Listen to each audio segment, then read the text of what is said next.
j'avais eu l'occasion de discuter de l'archétype du bad boy avec Xiang Luo, mais aujourd'hui on va parler d'un autre type de fantasme sur pattes dans un Xianxia, et ce sera le plus que parfait. Pas la grammaire, hein, le type mariable. Et dans les Xianxia, on nous a vendu soi-disant plus d'un mec idéal, mais force est de constater que le récent personnage de Xingzhe dans Legend of Shenli en a renvoyé pas mal au vestiaire, et nous a même rappelé qu'en fait, pour aussi sympatoches nos persos masculins idéaux pouvaient-ils sembler jusque-là, et Dieu sait, hein, si j'ai fangirlé sur plusieurs, ils étaient loin d'être si parfaits. Et Xingzhe, mes amis, est pour l'instant ce qu'on peut considérer comme l'étalon or du perso masculin parfait à ce jour. Si, je vous jure. Allez, je vous emmène en faire un tour.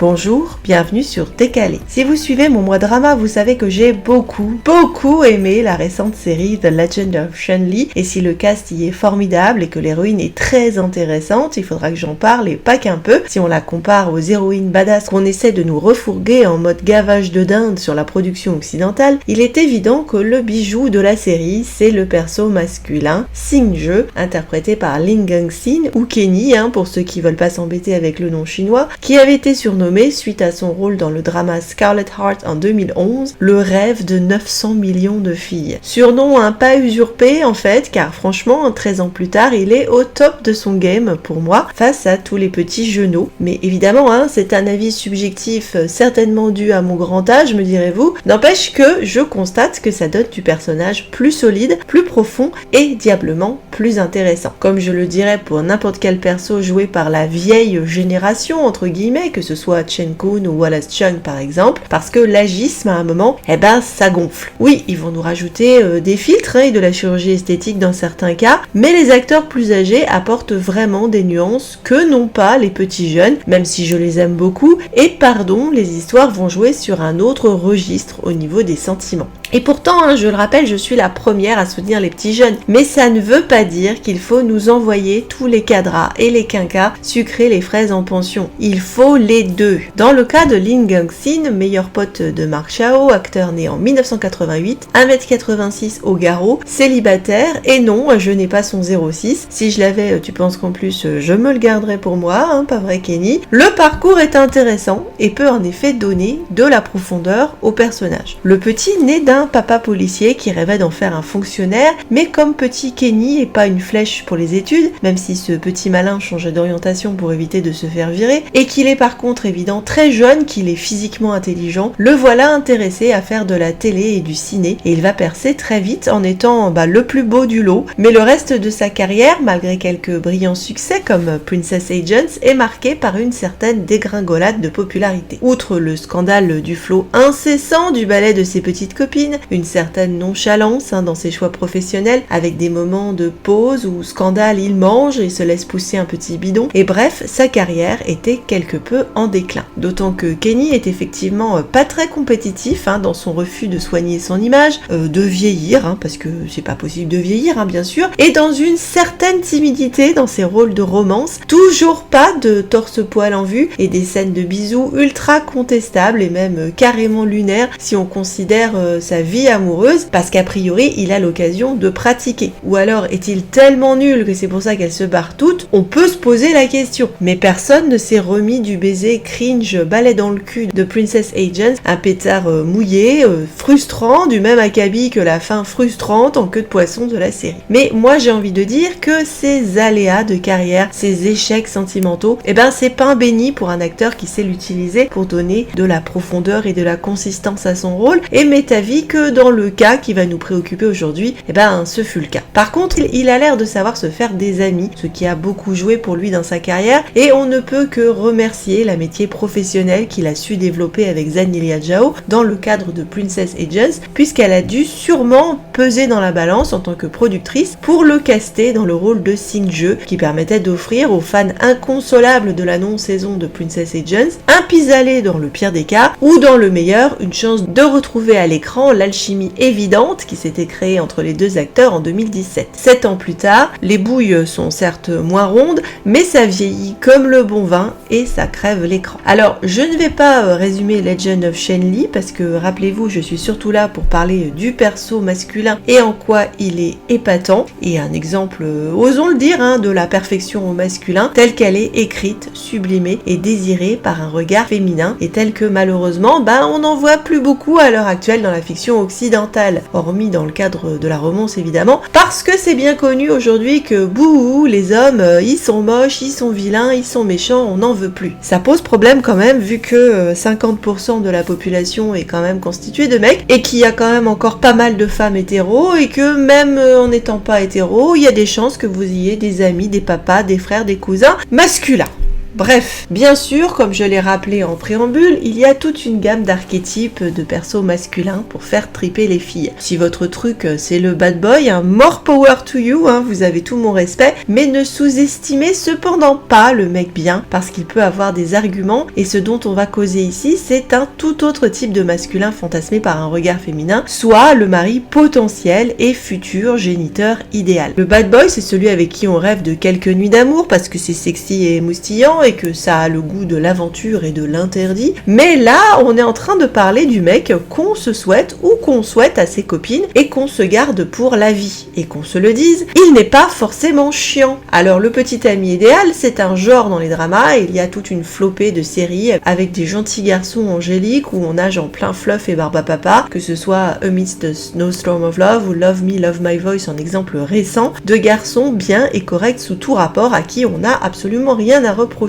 Mais je suis la première à dire que c'est bien joli, mais que si on veut tout ça dans la vie, sans problème, c'est un peu rébarbatif à regarder dans une série où on a envie de s'évader un peu, et qu'après tout, si on regarde un drama, c'est pour avoir un peu de drame. Et là, il faut avouer que les ciencia ou les films en costume, ça a tout de suite une autre gueule, et fait mieux passer la barbe à papa, d'abord parce que comment résister au look chevelon perruque de nos acteurs et leurs effets de manche, et quand en plus on a affaire à des dieux cheatés avec du super pouvoir, ça parle décidément mieux à nos hormones et nos ovaires. Un type qui défie sa maman pour défendre sa nana ou remet sa soirée bar avec les copains à plus tard parce que sa chérie a passé une mauvaise journée et a besoin de se faire remonter le moral, c'est bien. Mais un dieu qui défie la loi universelle et la mort, arrête le temps et l'espace et envoie valdinguer tout un tas de célestes casse-couilles pour prendre le parti de l'héroïne, même si dans le principe c'est absolument kiff-kiff, on a davantage envie de préparer le champ et les crackers pour. Dans le cas des ciencia, normalement le petit ami idéal est censé être Team Céleste. M'en voulez pas, c'est comme ça que c'est écrit, même s'il y a des exceptions comme Love Between Fairy and Devil, mais comme ça entre dans la catégorie Bad Boy en rédemption ou Belle et la Bête, on met de côté. C'est ton personnage type avec des failles, pas présenté d'entrée de jeu comme le parangon de tout ce qui se fait de mieux en termes de bonhomme. Donc,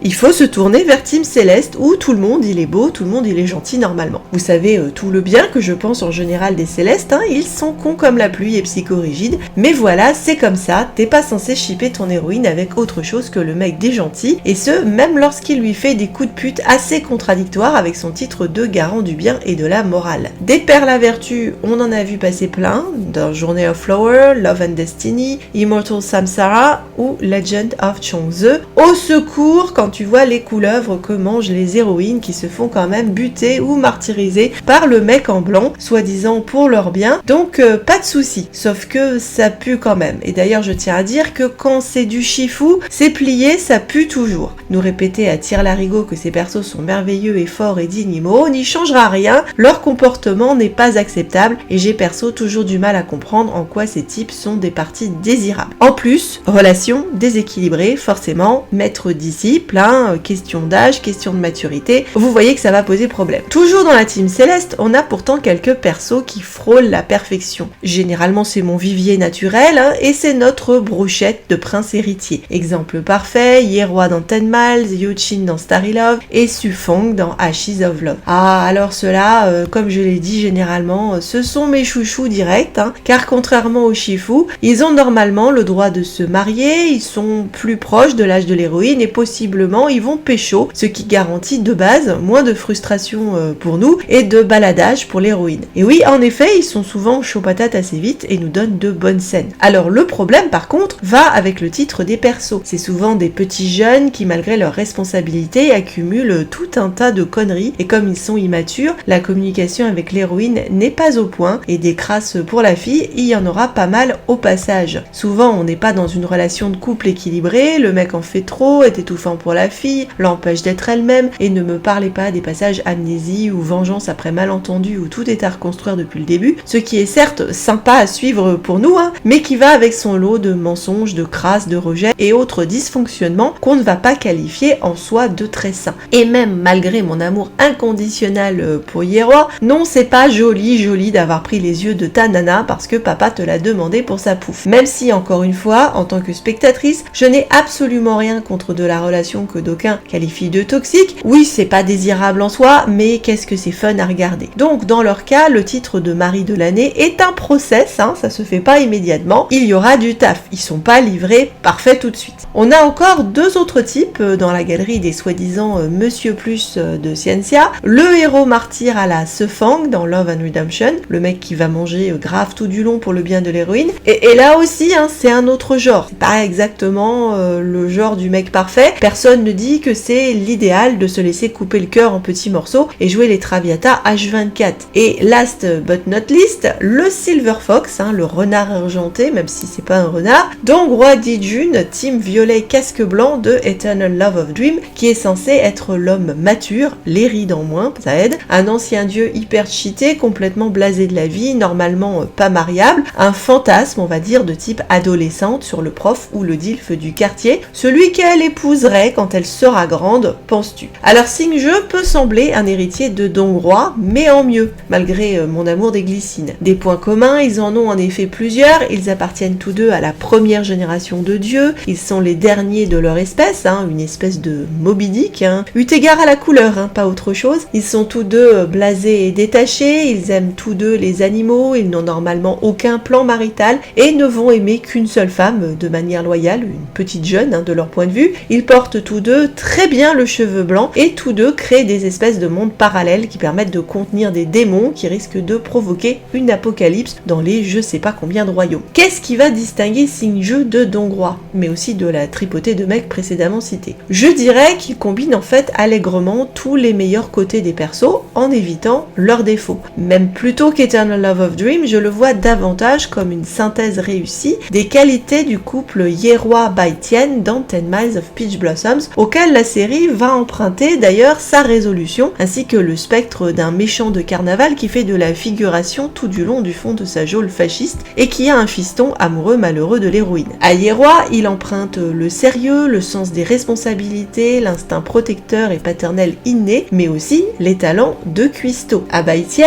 il emprunte une certaine espièglerie et un côté épicurien nonchalant, ainsi que le grand âge. Et oui, c'est pas un perdreau de l'année, bien qu'il ait le physique de joli trentenaire de Kenny, et disons-le franchement, une perfection de visage, de profil et de trois quarts dont on a du mal à se lasser et que la prod a su plaisamment mettre en valeur dans les costumes, les perruques, la lumière, la photo, pour le régal de nos pupilles. Mais du coup, son statut d'ancien dieu, une catégorie à part dans la hiérarchie des célestes, lui donne forcément d'entrée de jeu une certaine classe, une profondeur et une gravité que l'acteur a très bien mise en valeur, en particulier face aux autres petits jeunes qui figurent dans le cast. Comme Dong-hwa, son statut lui a permis d'avoir un regard assez détaché des choses, philosophe d'aucuns diraient. Mais pour autant, et c'est là que les infos sur le perso sont importantes, il n'est pas sans cœur. Au lieu de montrer des flashbacks de Sing-je repoussant à tour de bras les donzelles comme si c'était de la crotte, comme le faisait Dong-hwa dans Eternal Love of Dream, ou passant tout son temps à travailler, s'entraîner, étudier ou faire de la calligraphie, comme c'est souvent le cas de nos princes héritiers, les informations qu'on a sur sa jeunesse dans l'univers parallèle des anciens dieux nous peignent un personnage assez sociable en fait et facétieux, toujours partant pour la déconne, à milieu de ce qu'on a d'habitude. On le voit extrêmement malicieux avec ses potos, qualité qu'il n'a visiblement pas perdue quand il peut l'exprimer plus tard face à l'héroïne. Et ça lui fait quand même déjà une valeur ajoutée. Il a de l'humour le bonhomme. Si aucun animal ne lui semble attribué de prime abord, en fait, il y en a bien un qui le caractérise et qu'on retrouve dans la très belle scène de Festival des Lanternes, avec, je le mentionne au passage, le plus beau feu d'artifice que j'ai vu dans un drama, et ce sera le singe auquel il emprunte un instant le masque. Bien qu'il y ait parfois une connotation négative à cet animal, il est dans la cosmogonie tibétaine, fils du ciel et de la terre, né de la division de l'œuf primordial, martial, ce qui correspond bien au statut d'ancien dieu de Xingzhe dans le drama. Agile et facétieux, le singe dans la littérature chinoise, c'est également Sun Wukong, le classique des classiques, à la force et au pouvoir magique extraordinaire, dans des récits où les 5 éléments sont très importants, ce qui est le cas ici dans ce drama, et qui devient un protecteur pour le moine qui l'accompagne dans son voyage et qui accède à la fin au statut de Bodhisattva.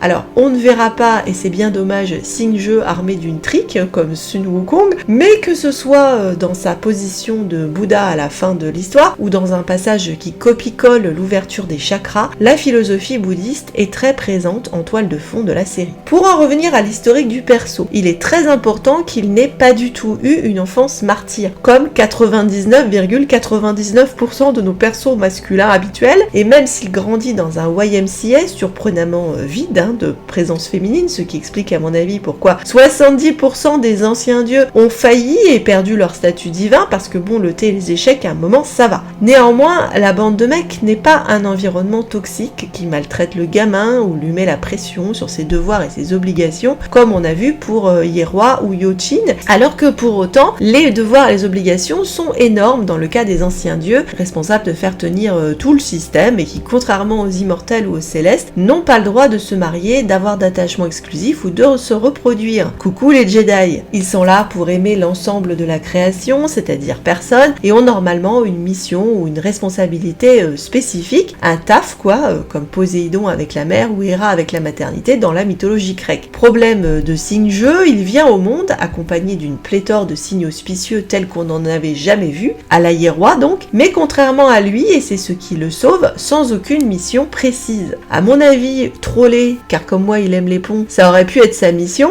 mais ça reste mon opinion. Du coup, ça le laisse un peu en plan, mais aussi assez libre, ce qui ouvre la voie sur une possible rébellion ultérieure, dans l'univers parallèle des dieux où il n'est visiblement pas malheureux ou négligé, et cela expliquera peut-être comment il se retrouve en effet le seul dieu restant alors que tous sont morts ou ont manqué à leur mission les uns après les autres. Du coup, bien qu'étant a priori immortel, il sait ce qu'est la finitude, le sentiment de perte d'être cher et surtout la solitude pour laquelle il n'était pas fait a priori et qui lui pèse visiblement parce qu'il a eu de la sociabilité, des relations saines et une enfance heureuse. Bref, au départ de l'histoire, il s'emmerde et il a un peu l'adepte, mais comme il est le dernier à contrôler le ciel, les astres et la structure de tout le système, sans oublier qu'il est le gardien du souvenir de tous ses anciens camarades auxquels il rend hommage consciencieusement, il ne peut pas lâcher le poste. On a donc un homme, si je puis dire, qui a le sens de la responsabilité, de la famille, qui est pas du genre à lâcher l'affaire et qui, valeur extrêmement ajoutée et rare dans le monde du drama, n'a pas eu une enfance dégueulasse ayant occasionné chez lui des traumas possiblement irréversibles ou qui feront qu'il verra en la nana le médicament dont il a besoin pour le guérir ou le changer. Un mec qui n'a pas trouvé la partenaire qui lui convienne, c'est super. Un mec qui a besoin d'une infirmière, d'une maman ou d'un doudou, ça se discute, mais c'est, il faut avouer, normalement la donnée de base de beaucoup de nos intrigues habituelles. Notre Xingzhe, lui, il tient debout tout seul, et d'autant plus qu'effectivement, étant seul, il est complètement autonome. Il détient un pouvoir que d'aucuns immortels n'attendront jamais, pouvant d'une pichenette exploser toute une troupe de malfaisants, liquéfier les météorites qui ont explosé les dinos et nos ovaires, et geler 10 jours et 10 nuits un océan entier, mais il fait ça avec une nonchalance, une désinvolture dans le geste qui souligne à quel point c'est facile pour lui et ça lui coûte pas grand chose, et qu'il préférait largement retourner se dorer au soleil. Bon, un mec puissant, ça a de la gueule quand même, on va le reconnaître. Il est connoté yin dans le drama au début, car il a un pouvoir de glace associé à la lune, la nuit, les étoiles, et solitaire, calme, a priori passif, aimant la musique et la tranquillité. Il a donc besoin d'un yang pour le compléter. Mais comme tous les vrais yin-yang, il est en lui-même déjà, en fait, un joli mélange. Un yin d'une nature plus solaire que l'héroïne yang, car plus joasse, n'aimant d'ailleurs rien de mieux que se prélasser au soleil. Comme je l'ai dit, c'est un solitaire par nécessité plutôt que par choix, alors que l'héroïne a tout un entourage, mais aime mieux être seule. Encore une fois, un mariage parfait. Il est nourricier, attentif, aimant la nature et les animaux, cultivant son jardin, recueillant les bestioles. C'était le cas de Dongguo Dijun, me diriez-vous? Pas vraiment, parce que la cuisine, c'était pas son truc, à part griller les patates douces, et qu'on peut pas dire qu'il s'occupait très bien de sa renarde. Alors que Xingzhe et sa poule,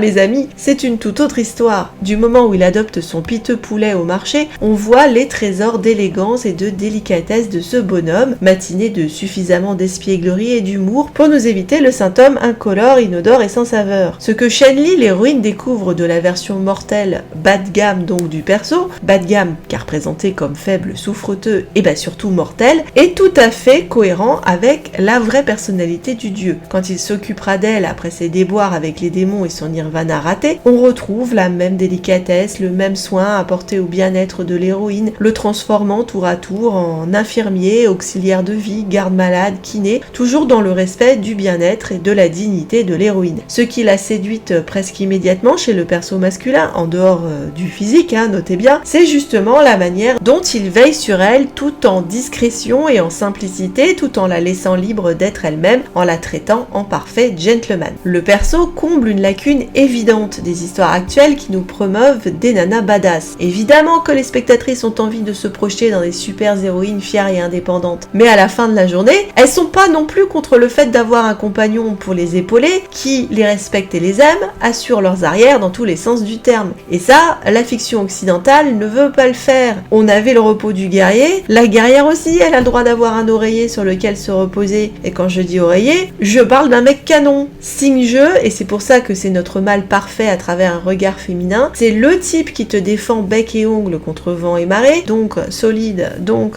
qu'on a envie de pécho, mais qui est là aussi pour prendre soin de l'héroïne et lui permettre de recharger ses batteries. Et ça, on aime bien aussi. En même temps qu'il a des côtés maternants, il n'est pas non plus féminisé ou émasculé. Il a cette force tranquille, très virile, même quand il emprunte le manteau de sa nana, la nonchalance étant là pour contrebalancer la toute-puissance du bonhomme. Parce que comme le note Shen-Li, s'il ne contrôlait pas ses émotions, il serait sacrément dangereux. Signe-jeu, c'est clairement pas un mascu toxique. C'est un type qui, tout en traitant sa meuf comme une dame, admire sa puissance et son indépendance, respecte ses idées et ses projets. Quand, à un moment, il est tenté par l'impulsion de la mettre en cage afin de la protéger, parce qu'il a déjà failli la perdre et ne supporte pas l'idée de la voir encore souffrir et possiblement y laisser sa peau, on pourrait lui reprocher en effet ce passage, mais il faut souligner que dans le même temps, il fait réparer sa lance, se doutant qu'elle va sûrement arriver à sortir de là où il l'a enfermée et que au moment venu, elle aura besoin de son arme. Quand il prend conscience qu'elle s'est évadée, il n'a aucune marque de colère ou de rage. Il savait que cela arriverait tôt ou tard. Comme je l'ai dit, tous les aspects dits toxiques des précédents personnages ont été évacués. Il est possessif sans être étouffant, il est admiratif sans être cringe, il est émouvant sans être larmoyant, facétieux sans être drama queen. Jamais il ne traite Shen-Li, même quand elle est en poulet, comme une inférieure. Jamais il ne la force à quoi que ce soit. Vous n'aurez pas de plaqué mur, à mon grand regret quand même, parce que perso j'aime beaucoup ce genre de scène, mais bon voilà. Pas de manipulation, pas de mensonge,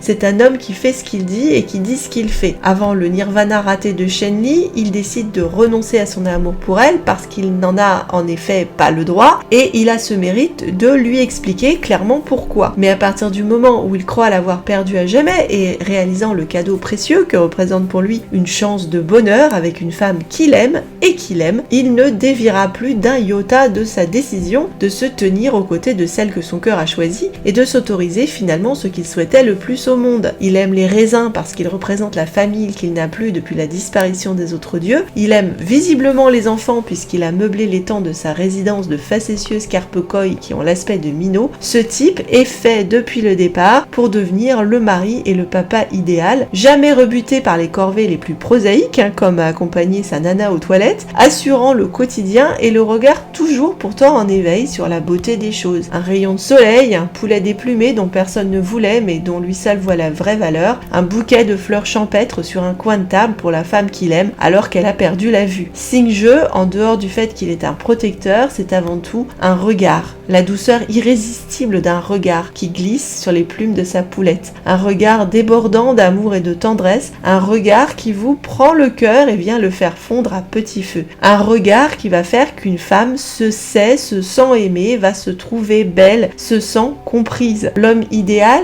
tel que le perçoit un regard féminin, c'est un homme qui enveloppe la femme aimée de toute la chaleur et la tendresse de son regard, qui la voit telle qu'elle est, quelles que soient les circonstances, et même au pire moment de son existence. C'est surtout quelqu'un de foncièrement équilibré, ne serait-ce qu'au niveau des émotions, car s'il en a plein, il est généralement en mesure de les contrôler. Je ne lui donnerai qu'un défaut, c'est qu'une fois l'accord validé par Shen-Li que ça peut coucher, il pourrait se montrer à poil plus chaud patate, mais c'est là que la légendaire timidité de Lin Gangxin n'a pas aidé décédée, et je reconnais que même si la première scène d'amour le montre un peu plus timoré, même si la scène est très belle dans sa tendresse et sa complicité, on le voit fort heureusement un peu moins coincé dans le dernier épisode. Rassurez-vous donc, oui, même de ce côté-là, on n'a pas loupé le coche. C'est également un personnage viril. Le dernier point que j'aimerais souligner est que, alors qu'il paraît de bon ton dans les séries ou films d'héroïnes badass de systématiquement dénigrer et rabaisser les mecs présents, quand il y en a encore, parce qu'ils sont forcément des antagonistes, des bouffons, des casse-couilles ou des faire-valoir, ce que fait très bien cette série, c'est de donner à une héroïne respectable un partenaire respectable. Ils peuvent se taquiner, mais ils éprouvent tous deux un immense respect et admiration l'un envers l'autre. Ils essaient tous deux sans cesse de se comprendre.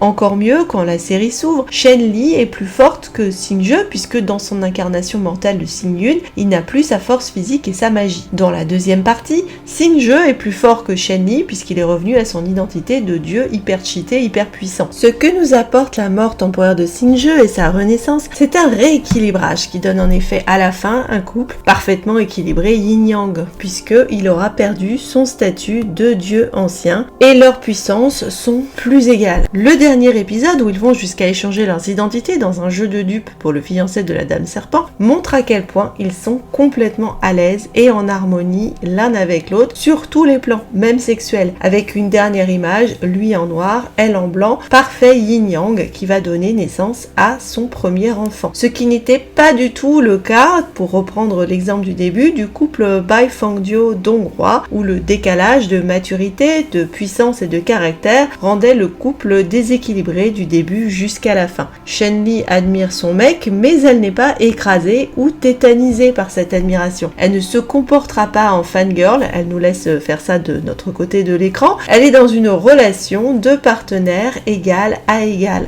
L'équilibre dans la force. Après le bad boy et le plus que parfait, allez savoir quel type d'archétype masculin de drama j'irai vous proposer un de ces jours. Si vous êtes fan de Shen Li, guettez mon épisode spécial que je vais essayer de vous préparer aussi rapidement que possible, mais j'avais trop envie de commencer par vous parler de Xingje, mon amour, pour lequel j'avais quand même la crainte de juste mettre des images et baver dessus, parce que honnêtement, fallait-il tailler un portrait d'analyse alors que simplement les images suffisent? Je vous le demande. Bref, je vous souhaite comme toujours joie et amour dans l'univers des dramas. N'hésitez pas à me dire en commentaire quel serait votre perso masculin de drama préféré. Un petit like me fait toujours plaisir et si vous me découvrez, abonnez-vous pour ne pas rater les prochains rendez-vous drama et on se dit à très bientôt.